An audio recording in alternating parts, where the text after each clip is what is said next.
Lost Media.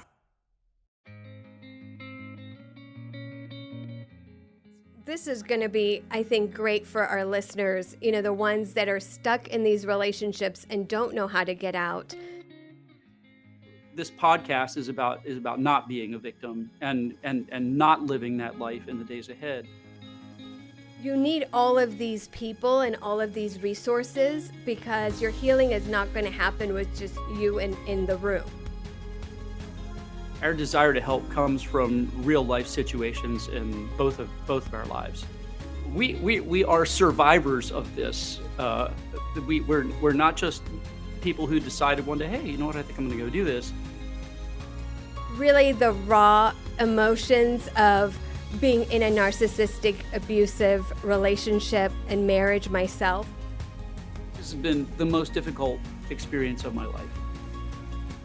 Nobody is more single than a married narcissist. Yeah, or more alone. But narcissistic abuse is kind of like swampland. You don't know it's there until you know it's there. If we can say anything to you, there is hope on the other side of this. Olas Media presents the Narcissist Abuse Recovery Channel with John and Padideh. Welcome to the Narcissist Abuse Recovery Channel. I'm John McKinney, and my cohort and my partner in crime here is Padideh Jafari. Padideh. It's so good to see you again. For those of you who followed us on Instagram, we've done some of these before, but decided to step it up a little bit to begin to get the news out. We felt a real connection in our conversations over the last couple of years as we've done these online, and really have just decided to approach podcasting from a different kind of way, more regular, more content, some guests, and some opportunities to get out the word about narcissistic abuse and how to heal from it.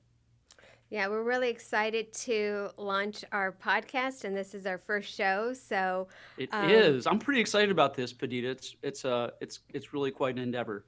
Yeah, it's a great opportunity to help people understand what narcissism is, how to heal from it, recover from it, and really go from a victim to a survivor. Victim to victor, right? Yes, So exactly. we'll trademark that. Exactly. So you and I have been talking about our first show here. Why are you here? Why are we here? Why are we doing this? Give us some insight into this whole thing. Yeah, I mean, I think, we've talked about this so much. You don't know what you don't know, right? And so when you are married and you're in a toxic or abusive relationship, you sort of don't know that you're being abused some of the times, right? It's only when you go into your divorce attorney's office that for the first time, when you're talking about your marriage, you realize, wow, this was really abusive. It's like sometimes for clients, It's the first time they've actually expressed all these things out loud. And so for me, the reason why I wanted to start this podcast is because, and I don't share this with my clients, by the way, so this is a different side of me that they're going to see through this podcast, is really the raw emotions of being in a narcissistic, abusive relationship and marriage myself for 7 years. And we should probably start with that, right? You and I, as we approach narcissistic abuse and this Narcissistic Abuse Recovery Channel, acronym NARC, we are survivors of this. We're not just people who decided one day, hey, you know what, I think I'm going to go do this. Our desire to help comes from real life situations in both of our lives. Right. And, it's ironic that I was a divorce attorney and in an abusive marriage, helping other people. And really, I didn't even know the word narcissism. I have a psychology background, but it was not discussed, like 25 years ago when I was going to... So when did you find out? Do you remember that moment? Yes, it was like an aha moment 5 years ago. And I started I started to read up on it and look at lots of social media and then really try to study it. And I remember my current husband was like, if you say the word narcissism one more time, we're going to have a problem. Because it was like every other word, I was like, this person's narcissistic, this person's narcissistic. And so now I have a podcast called Narc.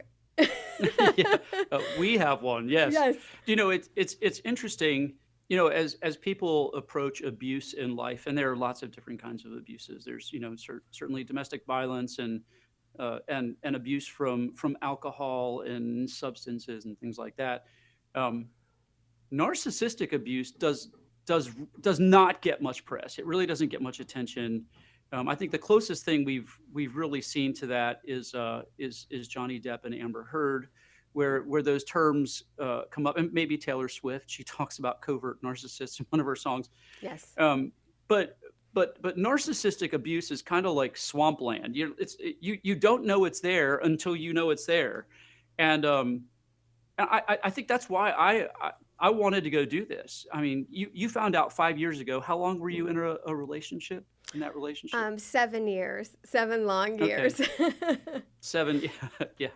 People used to ask me, how long have you been married? And I'd tell them, and then the next question is, well, how long have you been happily married?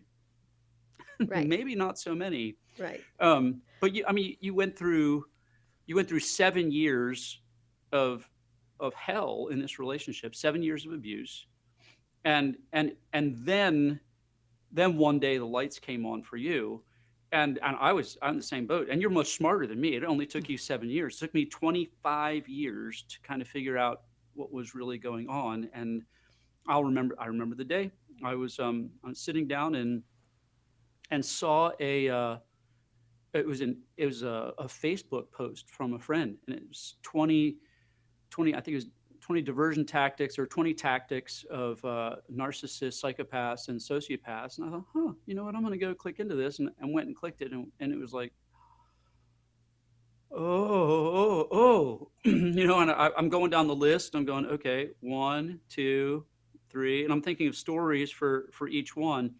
And while I had pieces of this, I realized there was a denial cycle in my ex. We started with a problem and then kind of confrontation and a very heated kind of argument where there's just nothing but denial. And then what I thought was ownership, but it really wasn't. It was more acquiescence to the situation, just to shut me up.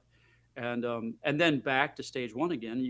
You run this cycle, and it was like living 50 First Dates, that movie with Adam Sandler, where you kind of have to go and address the same stuff over and over and over and over and over again, to the point where it can literally drive you crazy. Where a lot of the people who are involved, who are abused by narcissists, have kind of some mental and emotional health issues. Not to mention other issues possibly as well along the way from this narcissistic abuse. I want people to know what this is. I want people to understand not just what we've been through, but thousands and thousands of people, maybe millions, with 333 million people in the United States. There have to be millions who are going through this, either with a parent who's a narcissist, or a sibling, or those who've married narcissists like you and I did, or children who are narcissists, or even in my arena, I hear a lot from moms who have sons who have married a narcissistic wife. And you, of course, you have those kind of experiences too. Tell me about some of yours where you have encountered these. In the divorce space, I encounter the innocent spouse, I call them, right? And then the narcissistic spouse. And so our firm is really clear cut in that we will never represent a narcissist. And good for you. And so no matter how much money they throw at us, right? We say that narcissists find narcissistic attorneys, because an Yeah. empathic attorney is not going to be of any use to them, because an empathic attorney is going to say, I need you to settle. I want you to be fair. Don't lie. Don't manipulate through this, the court system. And that's all they're about, really. And so I always tell my clients, while you're fighting with your ex, I'm fighting with the attorney, because they have narcissistic traits as well. So it becomes a circular, cycle of abuse in the court system. But it's, this is going to be, I think, great for our listeners, the ones that are stuck in these relationships and don't know how to get out. The ones that have escaped, because you don't leave a narcissistic relationship, you have to escape one. And then the ones that are, in their healing process, but they're like, what other resources we can offer them. So we're really excited to do this.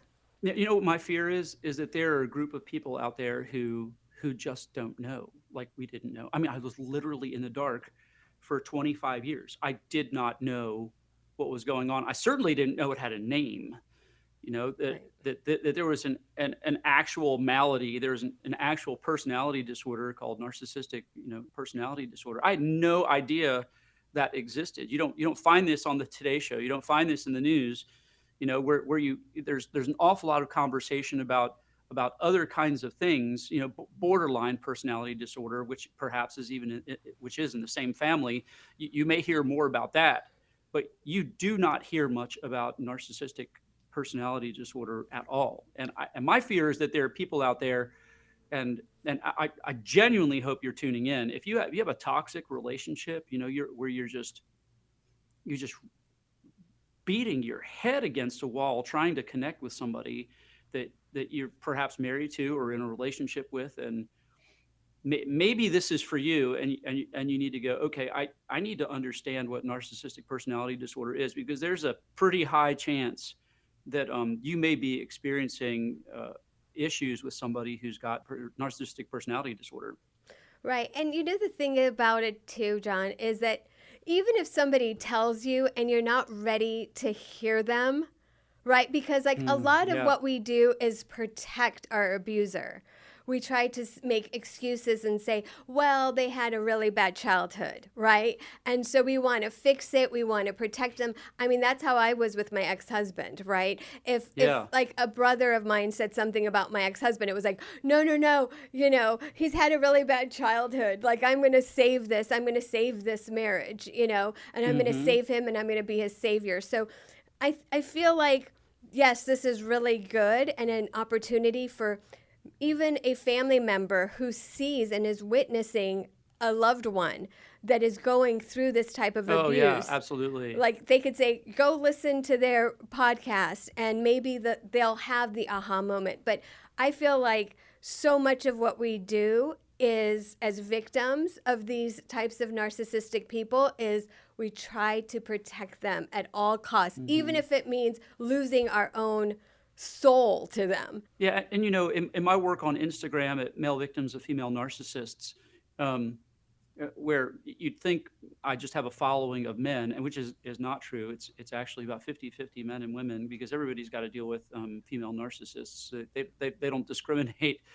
Men and women are abused by them, but men particularly are ridiculously bad at identifying abuse in their own lives. There's something about us that maybe it's a masculinity thing, call it whatever you will. But to go assent to the fact, to go own the fact, to go admit to the fact that I'm being abused is a very, very hard step. Particularly, again, back to masculinity again, if it's coming from a woman and you're being abused by a woman, it's perhaps even harder.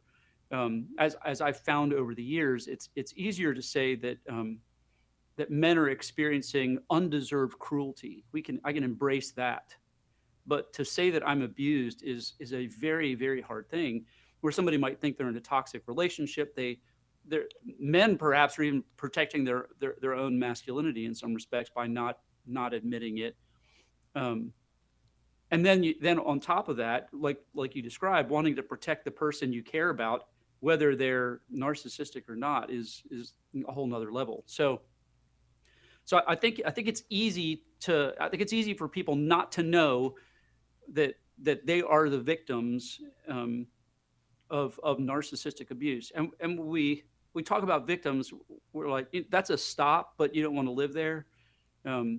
This podcast is about not being a victim and not living that life in the days ahead. And hopefully you'll find some healing here, and our listeners will really plug into that and find practical things that will help them understand how to move from perhaps the position they're in right now. So, Padideh, let's move to this.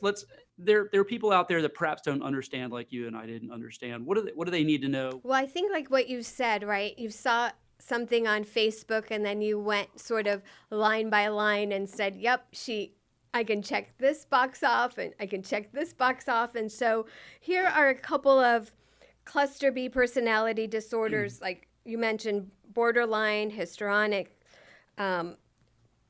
narcissistic personality disorder. And here's some characteristics, I think. So as a listener, you can go through these and see which ones you're in a relationship with, which ones that person has. So like lack of empathy is that they always say this profound lack of empathy, right? Profound lack of empathy. I mean, I can clearly remember an example of this with my ex-husband when his brother was going to come stay with us. And he was like, absolutely not, absolutely not. And his brother came to stay with us because he was going to go into a program, an AA program. And I was like, why? We need to help him. Like, he's just like, he was going to stay with us for one night or something. And he was like, absolutely not. And I was like, but why? Like, I just couldn't. And so anything to help someone else, or that, like that lack of empathy for his own brother, it was just like, he just didn't want to do it. He did not care. And so, and I know a lot of people talk about that lack of empathy. What kind of example can you give of that? So the one that stands out for me, I had skin cancer some years back, about 5 years ago, which, and let me start here, is basal cell carcinoma. It's not the worst cancer in the world. Most of the time, it's not fatal unless it's near a lymph node or something like that. They cut it out and you're kind of done. But to me, and I think to most people, when you hear I've got the C word, everything inside you goes, and you go, oh, wait, I got cancer. You know, and I can remember hearing from the nurse. She goes, well, you know, we checked that thing, and by the way, you've got skin cancer, and you know, your face becomes kind of ghost-like, and you're, oh my God, I've got this thing going on. So I can remember calling my ex and telling her, and at the moment, you would think that she'd go, you know what, I'm going to be with you. I'm present with you. We're going to get through this together. It's going to be okay. And all of my friends, from the most healthy to unhealthy, were just like that. What can I do for you? You know, they understood the trauma in it, real or not so much, but they understood that it was a big deal and offered help. And when I called my ex to tell her, she pretended she'd had cancer too, which was kind of crazy. I remember literally staring at the phone as she's telling me this and holding it out, and I'm going, my God, I've got cancer on my back, and she's pretending she has it, and did not engage with me beyond that at all. No conversation with me. And there was a point in time where I said, I just don't understand. You've got no, not only no empathy, no compassion. I think that the compassion word might be a better word for people to wrap their mind around. Empathy seems a little more nebulous than compassion. No compassion whatsoever. And she looked at me and she said, it's a nothing cancer. Oh my goodness. I'm like, huh, okay. You know, I'm not sure I know what to do with that. And I really didn't know what to do with that. But, you know, where the normal person, a person without a personality disorder, would go, man, let me come alongside you and help you bring emotional stability to your situation. A complete absence of compassion, a complete absence of empathy, no ability to to feel what you're feeling. And in fact, more than that, no desire whatsoever to kind of to go through or even experience your emotional pain or trauma. So that it's, we're not just talking about somebody who might miss something along the way. We're talking about a profound, pervasive, life-covering lack of empathy in their lives. And in addition to other things, like they are completely, there's no self-awareness whatsoever. I've said many times on male victims of female narcissists that that narcissists do not have the ability to go introspect. Right. So particularly where their own behavior is concerned. So they'll introspect yours. They'd be very happy to go do that and tell you where you fail, and probably do more often than not, because the rules only apply to you. It does not apply to them. But if they fail at something, or they've hurt you or something like that, and you confront them, they have absolute zero ability to go inside their own head for even just a moment and go, yeah, I did that wrong. I'm sorry. They will avoid conversation about that. They will avoid accountability. And that's all because they don't introspect their own behavior. They just can't. So that's another piece of the equation. If you're dealing with somebody who is completely not self-aware, they don't see their own behavior, sometimes you can point it out and they'll go, no, I didn't do that. Right. They'll And deny. it just happened. A complete denial of what's actually taking place. Right. I think that I actually think that narcissists think that they're perfect. And I would so agree. they Yeah. think that they're perfect. So if you point out a flaw or something you did wrong, they go, I didn't do that because, like, if it was a mistake, right? Or, a lot of times we'll have clients that say, he clearly cheated on me. I brought the evidence. I showed everything, and he still denied it, right? And it's like, Yep, that person thinks that they're perfect, and they think that they can do that to people. So they think they can do that to their spouse. There's a saying I see frequently on Instagram. It says, nobody is more single than a married narcissist. And that's so true. Or more alone. It is, absolutely. Absolutely. And you can, what's interesting, you're talking about this here, you can have forensic evidence in front of them, and they will pretend it didn't happen. 100%. There was a time where my ex and I was one of the guys. Most narcissists, by the way, don't ever get to a therapist, but I did get mine to a therapist. And she'd worked her through some of this stuff and was working her through some of the denial. And the therapist had my ex write me a letter of apology for something she'd done to me, pretty egregious.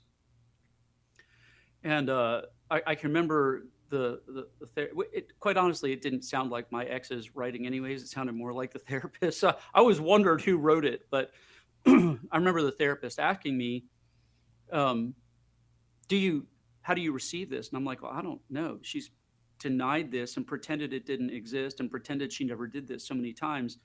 I'm not sure I know what to do with this letter.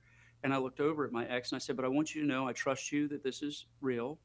I trust that you're apologetic. I trust that you are not in denial over this.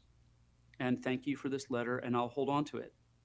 And also, if you ever pretend to me again that this didn't happen, I'm going to show it to you, and I'm going to tear it up in front of your face. 2 weeks. Right. Threw the papers in the air, and I'm like, yep, I knew it was going to happen. Because again, they're not self-aware. They don't want to deal with what's really going on. They don't want to deal with the reality of the situation. And Right. they will go to extreme measures to pretend that some of this stuff doesn't exist, just to keep from having to introspect their own behavior. Right. By the way, I got a letter too, along the same lines at the very, very end, like 7 years. Mine was always a Dear John letter. Yes. At the 7-year mark, while I was like literally planning my escape, and it was like this beautifully written letter. I think I still have it, believe it or not. And I just the words had no meaning because he had apologized so many times. We'd been to 3 different therapists, and it just didn't have any meaning. And it's like, I remember holding that paper of apology, and it was like everything that I ever wanted him to do, which was like, go to church with me, like not lie to me, not cheat on me, not be physically abusive. Like all those things were in that letter. Like, I'm sorry I did this. But it just had no more meaning, and I was like, he knew it all along. He knew the right things to do all along. He just never did them. And so, yeah, it was. And he probably continued, which invalidates the apology anyways. These things are not real. These things wind up being manipulation tactics to try and reel you back in, to try and keep you in relationships so they can continue to use you for whatever they're using you for. Right. But this time I had seen the light, and I was like, it has no meaning, like you said, right? And so I had my plan of action, and I escaped very shortly thereafter. So and in that, they're also very controlling and very manipulative people. They are constantly trying to manipulate you and will do almost anything to go do it. They'll do anything, they'll say anything, they'll violate any belief they say they have. I know my ex is a church-going person, and would call herself a person of faith, but all that stuff is completely out the window when actually having to go evaluate their own behavior. They'll manipulate, they'll say anything, they'll do anything to manipulate you and violate any worldview or belief system that they have, just to manipulate you or go do whatever the hell they want. And it's truly unfortunate, because you are constantly being, you may feel like you're constantly being manipulated or controlled or angled. A lot of people who are being abused by narcissists particularly are even abused financially as well. Right. 100%. Which makes it very, very difficult. Did you experience that at all? Right. So this is what I usually say: physical, spiritual abuse, which is what you're talking about. Yeah. Emotional, mental, financial. There's so many ways that these narcissists abuse. And I also see the financial abuse a lot with my clients, because the court system is very, very expensive, right? Attorneys, like in LA County where we practice, are $550 an hour and up. That's money. Yeah.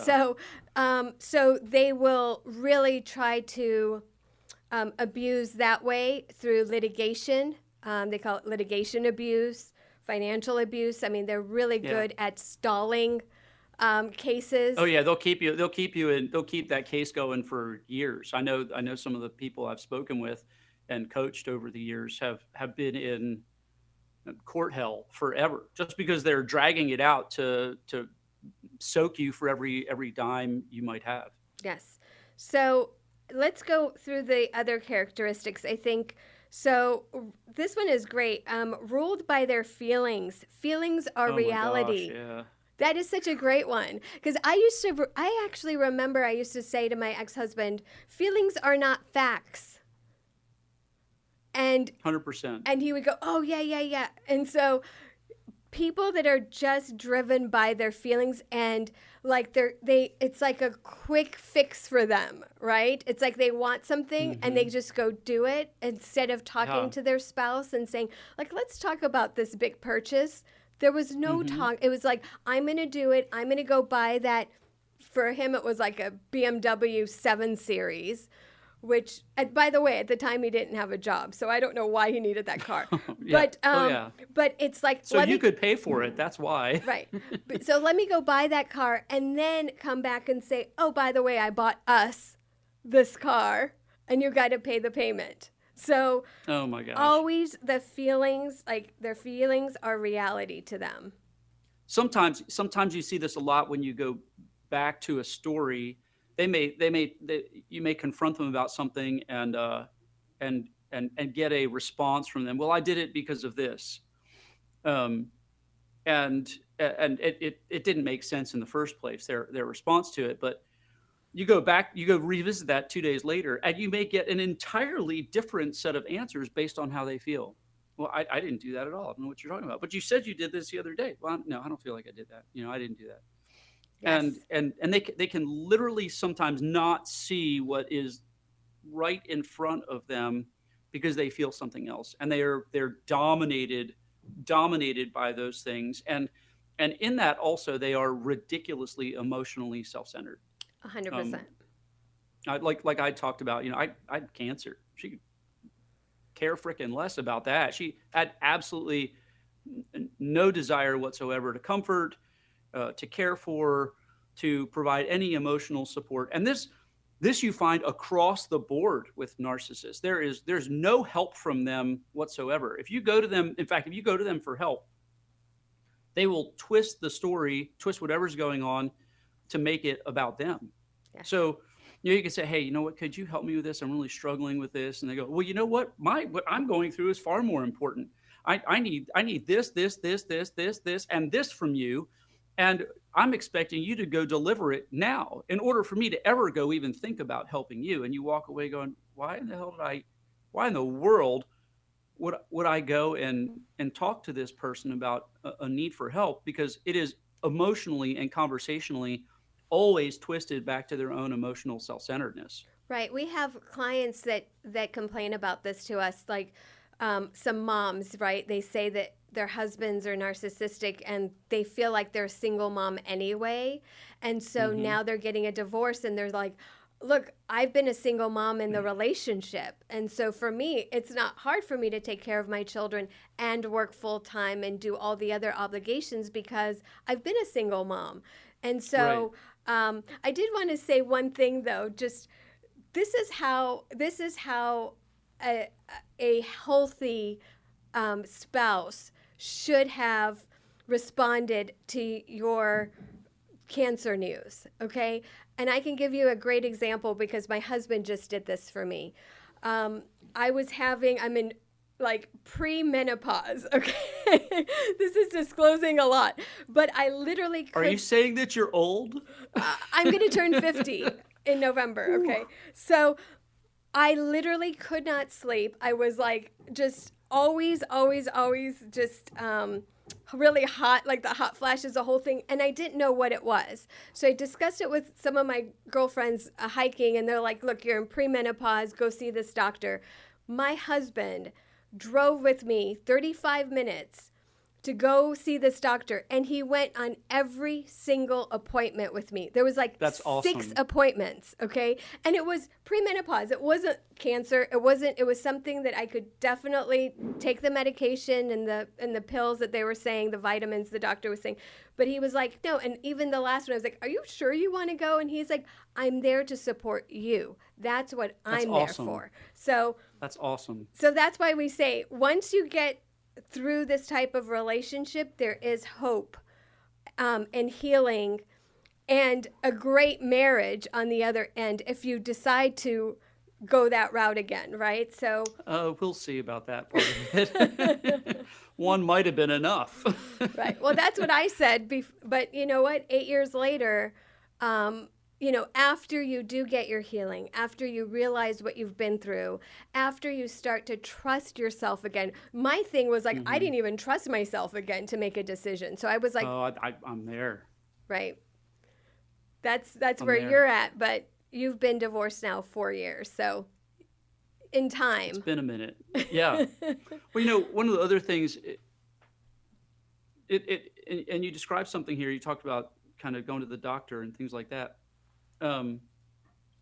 I found, at least in my relationship, that everything was always upside down of how you should normally connect with somebody. So where, each of us in life you pick up a relational skill set, for better or worse. Okay. And nobody's relational toolbox is perfect. But everybody has a relational toolbox. And as you interact with people in day to day, you learn how to resolve conflict. And you go, okay, well, conflict can't be resolved absent of honest conversation. And vulnerability in a relationship often brings intimacy. When there's trust there, that you like you have with your husband, you got this trust because there's a vulnerability that takes place. And these are skills and tools that work with the majority of the population who's healthy.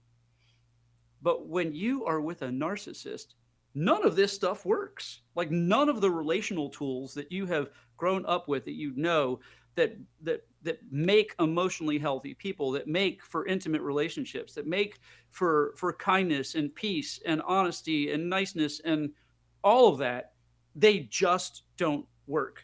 So instead of having a conversation with a narcissist, if you got conflict, right, and you go, okay, you know what, I need to talk about this conflict with this person so that we can bring resolution. No, you don't.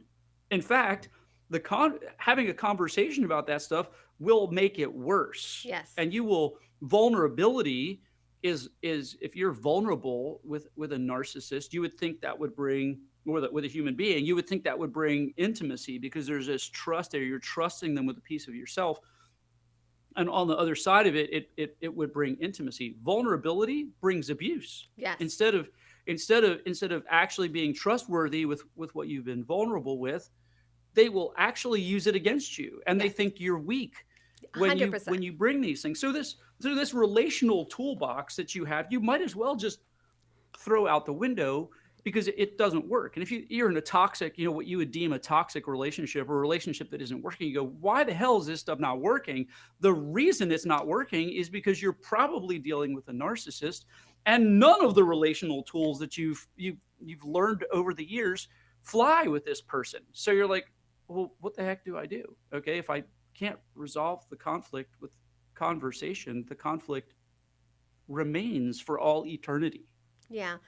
No, you're 100% right. And actually, you touched on one thing that I want to just emphasize. They look at it as a weakness. And so not only do they not help you with it, they will turn it into you're weak, and now they're going to pick on you about that. Instead of use it against you in fights 100%. And say, you're not perfect anymore, because what a narcissist does in the beginning of the relationship is they idealize this spouse, this other person. So they put them on a pedestal. Right. They love bomb them. They say that they're perfect. They gloat about them to others because it makes them look good.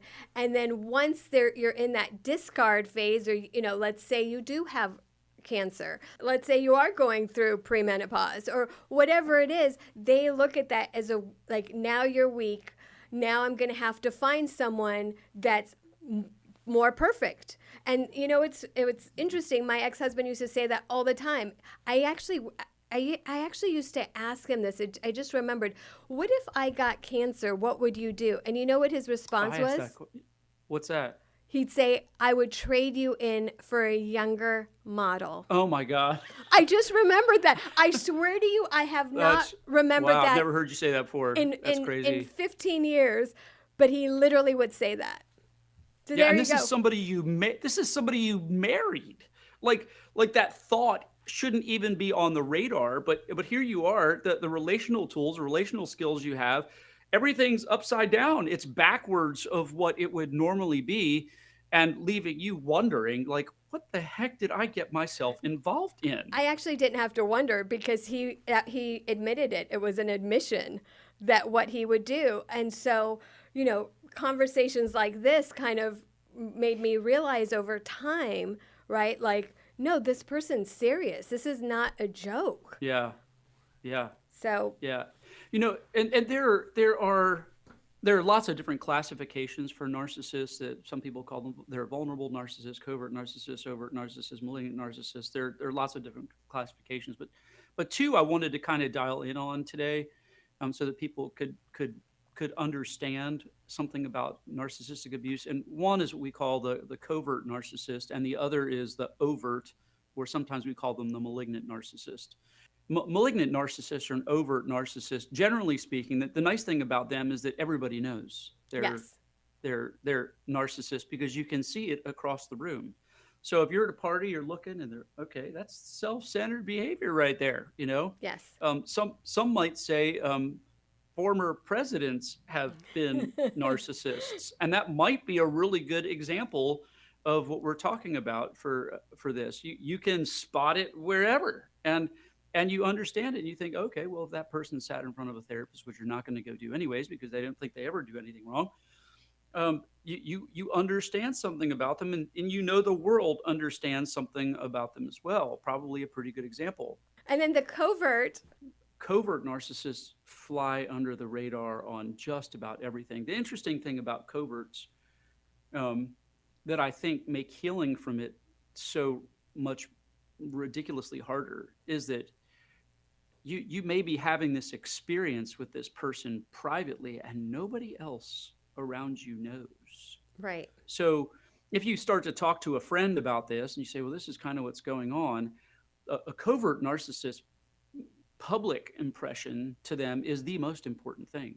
So they want to look perfect in front of everybody. In fact, they judge themselves based on how their persona is received in public. So they're not gonna mess up in public.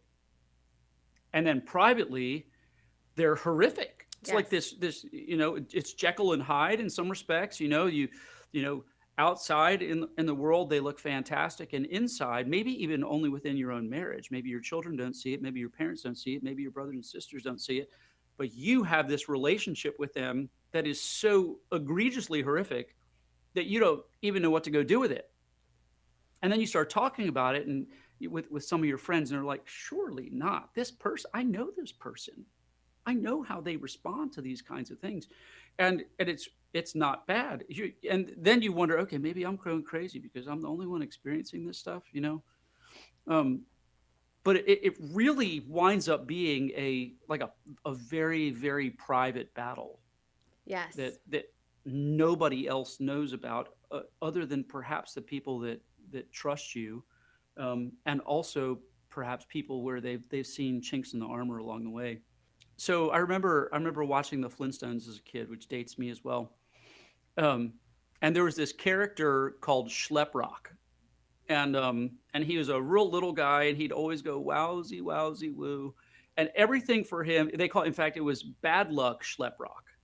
So wherever he went, bad stuff was happening to him. In fact, he had this little storm cloud that followed him wherever he went around the screen.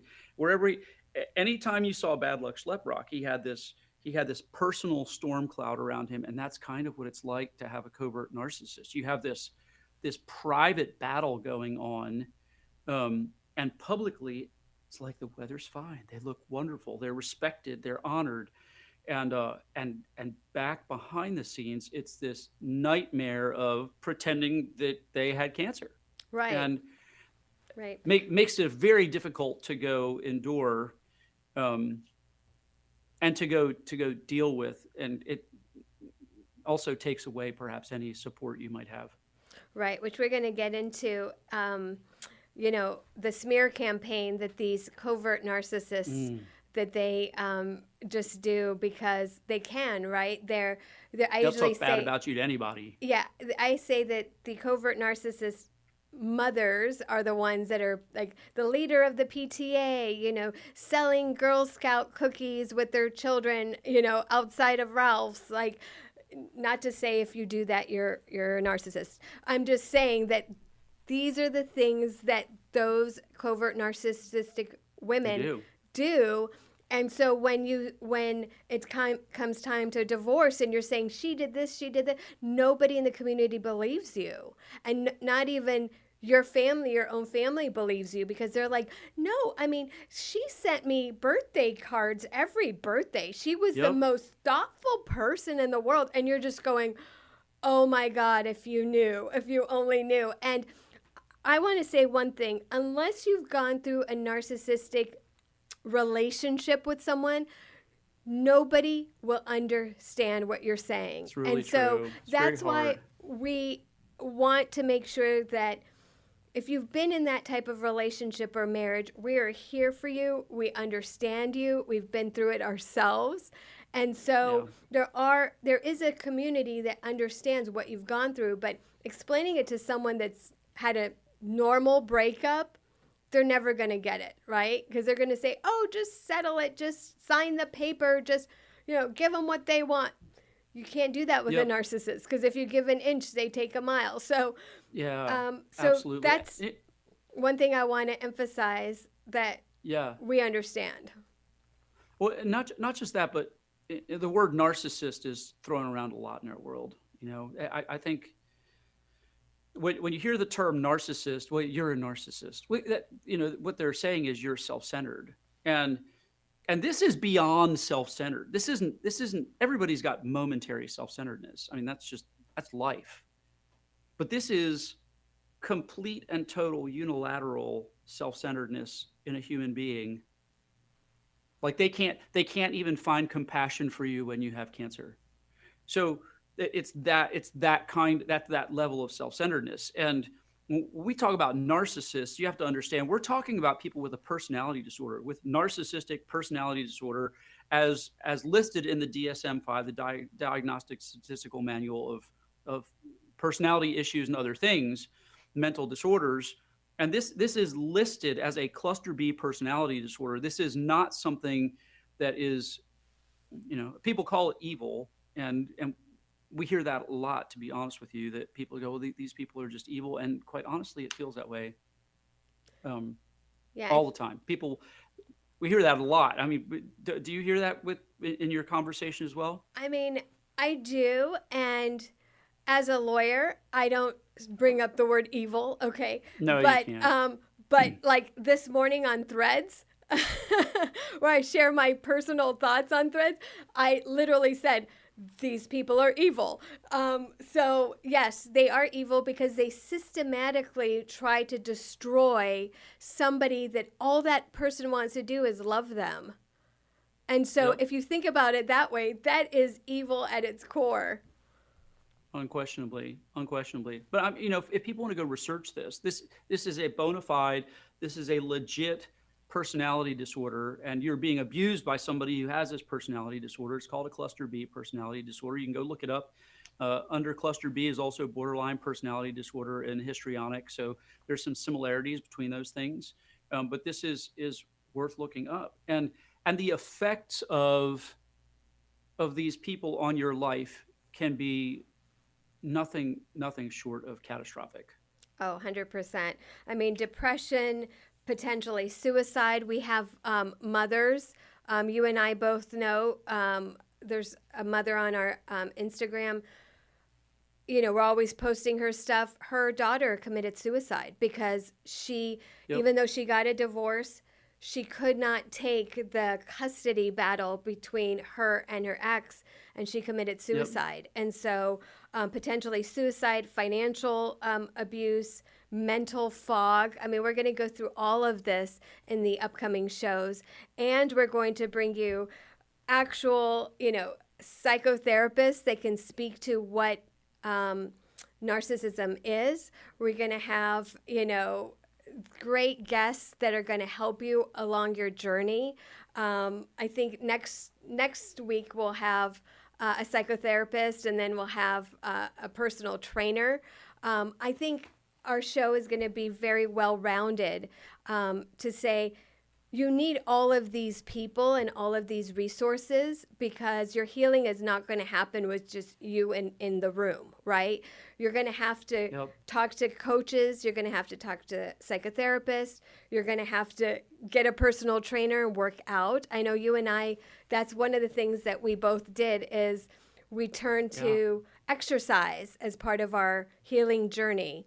Because half of the time you're going, did this really happen? And then the other half of your brain is going, oh my God, I can't believe this happened. Yeah, absolutely true. And that for us, it's important to us, not that we just sit here and whine about the ails of narcissistic abuse, because it's hard winding through that stuff. And there's a real lack of understanding in much of it, and we hope to provide you. We hope to provide you information. We want to validate what you're going through as well. We want to be able to give you practical solutions that can help you move from one place to another, to help you move beyond the abusive relationship you're in, and ultimately to provide some healing as well. And each week we're going to give you a thought. we're going to give you, we hope to give you one thought, something that you can take away that will increase your understanding of what you've been going through. For me, I look back, this has been the most difficult experience of my life. 100%. Nothing else comes close. Job loss, whatever. No, there's nothing else that holds a candle to these kinds of things. And it's our desire to help people who are experiencing these kinds of toxic relationships to move from where they are to a place of health. And that's really our desire. There are some of you who may be in danger from narcissistic abuse as well. We hear that a lot. I know for a fact there are people I've spoken with personally who've had contracts taken out on their lives by narcissists. Others, as Padideh said earlier, can be in stages of suicide or thinking about those kinds of things. So this is not to be trifled with. And if we can say anything to you, there is hope on the other side of this. My life, I'm not married. Padideh, God's been gracious to her and given her a wonderful husband who I've met, and he's fantastic, and a new kind of relationship. And there's love and peace and kindness and everything it should be in that. And I'm not married, and quite honestly, I have to tell you, my life is peaceful. 4 years post divorce, I have a lot more understanding, and here I am taking that situation and using it to help other people, which brings purpose to even that. And we hope to help you cultivate a healthy life, and perhaps a new life, something you haven't experienced in a long time. But that's our desire in the days ahead. We hope you'll tune in with us in the future. Thank you for listening to the Narcissist Abuse Recovery Channel. Be sure to follow and subscribe wherever you get your podcasts. To hear other episodes or read the associated blogs, visit olasmedia.com, and be sure to follow us on Instagram with the handle narc.podcast. The guest views, thoughts, and opinions expressed are their own. The information presented is for general information purposes only and is not intended to be legal advice. The co-hosts are not licensed therapists. Seek professional help, as information is often state-specific. The Narcissist Abuse Recovery Channel is produced in studios in San Diego, California, and Tijuana, Baja, California. Olas Media is an IVC media company.